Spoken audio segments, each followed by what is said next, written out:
మేము ఇప్పటిదాకా 24 temples cover చేసాము 33లో. అండ్ ఇంకా టైం ఉంది, సో కవర్ చేయొచ్చు మెల్లగా అన్నట్టు సండే బ్రేక్ ఇద్దాం అనుకున్నాము. కానీ మార్నింగే అమ్మ వచ్చి ఈరోజు పున్నమి ఏదో ఒక టెంపుల్కి వెళ్దాము అని అడిగేసరికి సరే ఇస్కాన్కి వెళ్దాము, బలరామునికి దీపం వెలిగియొచ్చు అని అనుకున్నాము. బేసిక్గా నేను ఏ టెంపుల్కి వెళ్ళినా ఫస్ట్ క్వశ్చన్ దీపం ఎక్కడ వెలిగించాలి అని అడుగుతాను. మేబీ ఆ టెంపుల్లో స్పెసిఫిక్ స్పాట్స్ ఉండొచ్చు, ఆర్ వేరే జనాల సేఫ్టీ కోసం, ఆర్ ఏదో ఒక రీజన్ ఉంటుంది అన్నట్లు అడుగుతూ ఉంటాను. బట్ ఈ రోజు జరిగిన ఇన్సిడెంట్స్ ఇప్పటిదాకా నా లైఫ్లో ఎప్పుడూ జరగలేదు. సేమ్ అలాగే ఈరోజు ఒక ప్రభువుని అడిగాను, లోపల వెలిగించకూడదు బయట వెలిగించాలి అని చెప్పారు. ఓకే అన్నాము. నామం పెట్టుకొని నామస్మరణ చేయాలి అని అన్నారు. బేసిక్ థింగ్ మనం ఫస్ట్ టెంపుల్కి వెళ్ళిన వెంటనే బొట్టు పెట్టుకుంటాము. మేము ఇంకా అలా పెట్టుకుంటూ ఉంటాం, కానీ ఆయన వచ్చి మీరు దీపం పెట్టడం వేస్ట్, ఫస్ట్ నామస్మరణ చేయాలి అది ఇది అని స్టార్ట్ చేశారు. చూసినంతసేపు చూసి నేను డైరెక్ట్ మీరు ఒకలా చేస్తారు మేము ఒకలా చేస్తాము అని అన్నాను.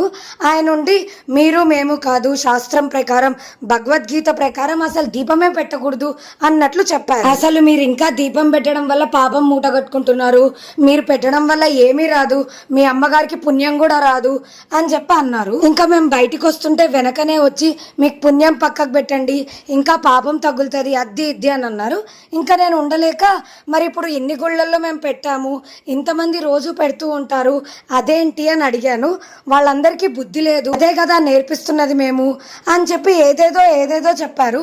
నేను ఇంకా ఫుల్ ట్రిగ్గర్ అయిపోయి క్వశ్చన్ చేసేసరికి నేను దీపం పెట్టకూడదు అని చెప్పట్లేదు, దీపం పెట్టడం కన్నా నామస్మరణలో 10ంతల పుణ్యం వస్తుంది అని చెప్పారు. పుణ్యం పాపం ఫలితం ఆర్ ఏ ఎక్స్పెక్టేషన్స్ అయినా పక్కకు పెడితే టెంపుల్కి మనం వెళ్ళేది ఒక పీస్ఫుల్ ఎన్విరాన్మెంట్ కోసం. చెప్పడంలో తప్పేం లేదు, తెలియంది తెలుసుకోవడంలో అస్సలే తప్పు లేదు, కానీ చెప్పే విధానం ఒకటి ఉంటుంది. ఇక్కడ నేను ఏ టీమ్స్ని ఆర్ గ్రూప్స్ని ఏమీ అనట్లేదు, బట్ ఇలాంటి మెంటాలిటీ ఉన్న పీపుల్ కూడా ఉంటారు అని ఈరోజే తెలిసింది. మన ప్రకారం ఏ పని స్టార్ట్ చేయాలన్నా దీప ప్రజ్వలనతోనే స్టార్ట్ చేస్తాము. అలాంటిది ఆయన మమ్మల్ని చదువుకున్నారా, శాస్త్రం తెలుసా, భగవద్గీత చదివారా అది ఇది అని అనడం అమ్మకు అస్సలు నచ్చలేదు, కోపంతో వెళ్ళిపోయారు. ఇది తెలియడానికి పెద్ద పెద్ద చదువులే చదవనక్కర్లేదు. ఈ కాన్వర్సేషన్ అంతా జరిగిన ప్రభు పేరు వచ్చేసి వనమాలి దాస్ అంట. ఆయన చాలా కొత్తగా జాయిన్ అయ్యారు. నా లైఫ్ లో నేను లివ్ అండ్ లెట్ లివ్ అనే కాన్సెప్ట్ తో ఉంటాను. మార్నింగ్ ఇలాంటివి జరిగితే మైండ్ డిస్టర్బ్ అవుతుంది, ఇలాంటిది ఇంకొకరికి జరగకూడదని మాత్రమే పోస్ట్ చేస్తున్నాను. And I believe in all gods. Stay positive, spread positivity.